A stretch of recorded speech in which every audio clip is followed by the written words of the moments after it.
ನಮಸ್ಕಾರ ವೀಕ್ಷಕರೇ. ಭಾನುವಾರ ರಾತ್ರಿ ಬಂತು ಅಂದರೆ ಸಾಕು, ವಿಚಿತ್ರವಾದ ನಮ್ಮ ಊಹೆಗೆ ನಿಲುಕದ ಸತ್ಯ ಕಥೆಗಳನ್ನು ನಾನು ನಿಮ್ಮ ಮುಂದೆ ತಂದಿಡ್ತಾ ಇದ್ದೀನಿ. ಹಾಗೆ ಇವತ್ತು ಕೂಡ ಕಂಡು ಕೇಳರಿಯದ ವೈದ್ಯ ಲೋಕಕ್ಕೆ ಸವಾಲಾಗುವಂತಹ ಸಮಸ್ಯೆ ಇರೋ ಹೆಣ್ಣು ಮಗಳೊಬ್ಬಳ ಸ್ಟೋರಿನ ತೋರಿಸ್ತಾ ಇದ್ದೀನಿ. ಆಕೆ ಹರಿಯದ ಹೆಣ್ಣು ಮಗಳು, ಆತ ಒಬ್ಬ ಭಿಕ್ಷುಕ. ಅವನಿಗೂ ಆಕೆಗೂ ಇರೋ ಸಂಬಂಧ ಏನು? ಹಕ್ಕಿ ಪಿಕ್ಕಿ ಜನಾಂಗದ ಆ ಇನ್ನೊಬ್ಬ ಹೆಣ್ಣಿನ ಪಾತ್ರ ಏನು?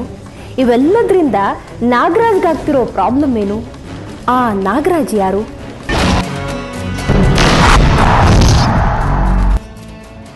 ಆಕೆ ಅನಾಥೆ. ಅವಳ ಹೆಸರು ಮಂಜುಳಾ. ಚಿಕ್ಕಂದಿನಿಂದಲೇ ತಂದೆ ತಾಯಿ ಅವಳನ್ನ ಬಿಟ್ಟು ಶಿವನ್ ಪಾದ ಸೇರಿದ್ರು. ಈಗ ತನ್ನೋರು ಅಂತ ಹೇಳ್ಕೊಳ್ಳೋಕೆ ಕಾಣದ ದೇವರನ್ನ ಬಿಟ್ರೆ ಬೇರೆ ಯಾರೂ ಇಲ್ಲ. ಆ ಪಾಳುಗುಡಿನೇ ಅವಳ ಮನೆ.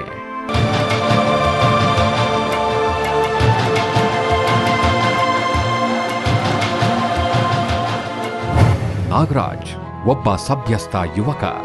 ಚೌಚೌ ಫ್ಯಾಕ್ಟರಿನಲ್ಲಿ ಕೆಲಸ. ತಿಂಗಳಿಗೆ 6,000 ಸಂಬಳ ತಗೊಂಡು ತನ್ನ ಪಾಡಿಗೆ ನೆಮ್ಮದಿಯಾಗಿದ್ದ.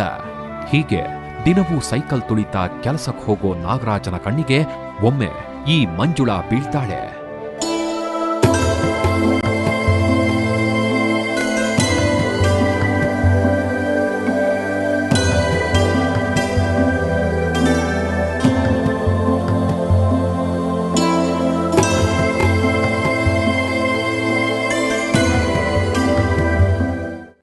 ಹೊಟ್ಟೆ ತುಂಬೋರೆಲ್ಲ ತಮಗೆ ಸಂಬಂಧ ಇಲ್ಲ ಅಂತ ಆಕೆಯನ್ನ ನೋಡ್ಕೊಂಡು ಮುಂದೆ ಹೋದ್ರೆ, ನಾಗರಾಜ ಮಾತ್ರ ಮಂಜುಳಾರನ್ನ ಮಾತಾಡಿಸಿ ಊಟ ತಂದು ತಿನ್ನಿಸಿ ಕೆಲ್ಸಕ್ಕೆ ಹೋಗ್ತಾನೆ.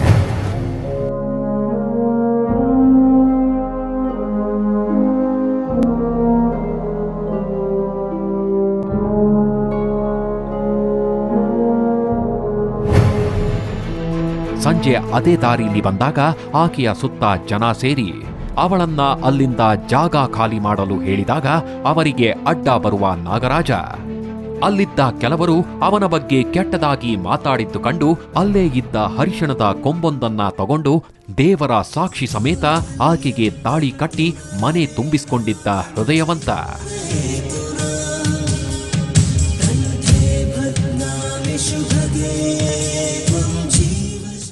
ನಾವೇನು ಉದ್ದೇಶ ಅಂದ್ರೆ ಅವಳಿಗೊಂದು ಬಾಳ್ ಕೊಡೋಣ ಅಂತ. ಹಿತವಾದ ಸ್ನಾನ, ಸೊಗಸಾದ ಹೊಸ ಬಟ್ಟೆಯುಟ್ಟ ಮಂಜುಳಾ ಬೆಳಗಿನ ಮಂಜಿನ ಹನಿಯಂತೆ ಕಂಗೊಳಿಸ್ತಿದ್ರು. ಆನಂದಕ್ಕೆ ಪಾರವೇ ಇಲ್ಲದ ನಾಗರಾಜನಿಗೆ ಮದುವೆಯ ಮಧುವನ್ನ ಸವಿಯೋ ಮುಂಚೆನೆ ಬಂದಿದ್ದ ಹುಣ್ಣಿಮೆಯ ಬೆಳದಿಂಗಳು ಬಿರುಗಾಳಿಯ ಮುನ್ಸೂಚನೆ ನೀಡಿತ್ತು.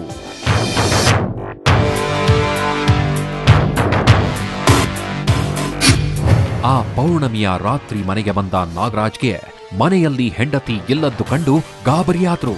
ಸ್ವಲ್ಪ ಹೊತ್ತು ಕಾದನಾದ್ರೂ ಆಕೆ ಬರುವ ಲಕ್ಷಣ ಕಾಣದಾದಾಗ ಅವಳನ್ನ ಬೀದಿ ಬದಿಯಲ್ಲಿ ಹುಡುಕುತ್ತಾನೆ. ಕೊನೆಗೆ ಯಾವುದೋ ಒಂದು ಜಾಗದಲ್ಲಿ ಮಲಗಿದ್ದ ಆಕೆ ಆತನಿಗೆ ಸಿಗ್ತಾಳೆ. ಯಾಕೆ ಇಲ್ಲಿ ಮಲಗಿದ್ಯಾ? ಮನೆ ಬಿಟ್ಟ್ಯಾಕ್ ಬಂದೆ ಅಂದವನಿಗೆ ಉತ್ತರವಾಗಿ ಆಕೆ ಗಂಡ ಅಂತಾನು ನೋಡದೆ ಬೀಸಿ ಹೊಡೆದಿದ್ಲು.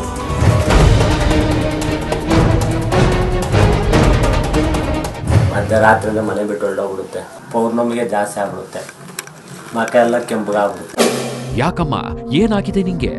ಬಾ ಮನೆಗೆ ಹೋಗೋಣ ಎನ್ನುವ ನಾಗರಾಜನ ಮಾತಿಗೆ ನಾನು ಇರೋದೇ ಇಲ್ಲಿ, ನಾನೆಲ್ಲೂ ಬರಲ್ಲ, ನಂಗ್ ಮನೆಯಲ್ಲಿ ನಿದ್ದೆ ಬರಲ್ಲ ಅಂತಾರೆ ಮಂಜುಳಾ. ಮನೆ ಕರ್ಕೊಂಡ್ ಬಂದ್ರೆ ಆ ಸರಿ ರಾತ್ರಿಲೂ ತಣ್ಣೀರಿನ ಸ್ನಾನ ಮಾಡ್ತಾರೆ. ಈ ಎಲ್ಲ ಸಂಗತಿಗಳು ನಾಗರಾಜನಿಗೆ ಹೊಸದಾಗಿತ್ತು. ಮಂಜುಳಾರ ಈ ನಡವಳಿಕೆ ವಿಚಿತ್ರವಾಗಿ ಕಂಡಿತ್ತು.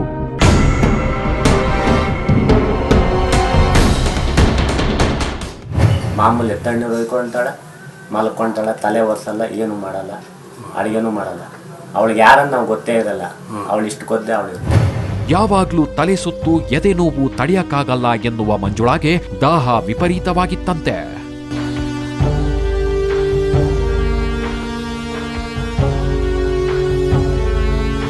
ತಲೆ ಒಂದು ಸ್ವಲ್ಪ ಸುತ್ತುತ್ತೆ, ಎದೆ ಸುತ್ತೆಚ್ಕೊಳ್ಳೋದು, ನಿದ್ರೆ ಒಳಗೆ ಎಚ್ಚರಿಕೆ ಆಗ್ಬಿಟ್ರೆ ತಿರುಗಿ ನಿದ್ದೆ ಬರಲ್ಲ.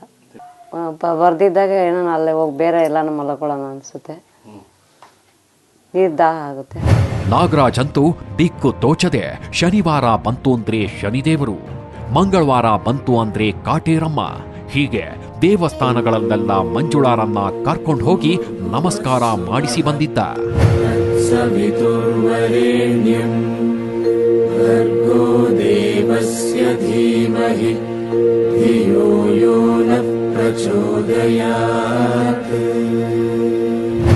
ಹೀಗೆ ಕಂಡ ದೇವರ ಮೊರೆ ಹೋದ ನಾಗರಾಜ ದಂಪತಿಗಳಿಗೆ ಸಮಸ್ಯೆ ಹೆಚ್ಚಾಗ್ತಾನೆ ಬಂತು. ಆಯ್ಕೊಂಡು ತಿನ್ನೋ ಕೋಳಿಕಾಲ್ ಮುರಿದ್ರಂತೆ ಅನ್ನೋ ಹಾಗಾಯ್ತು ನಾಗರಾಜ ಸ್ಥಿತಿ. ಅನಾಥೆಗೆ ಬಾಳ್ ಕೊಟ್ಟು ಕಷ್ಟ ಅನುಭವಿಸೋ ಹಾಗಾಯ್ತು. ಈ ಸಮಸ್ಯೆಗೆಲ್ಲ ಕಾರಣ ಏನು? ಇದೆಲ್ಲ ಯಾವುದಾದ್ರೂ ದುಷ್ಟ ಶಕ್ತಿಯ ಕೈವಾಡನ, ದೈವದ ಶಾಪನ, ಇಲ್ಲ ಪ್ರಾರಬ್ಧ ಕರ್ಮನ?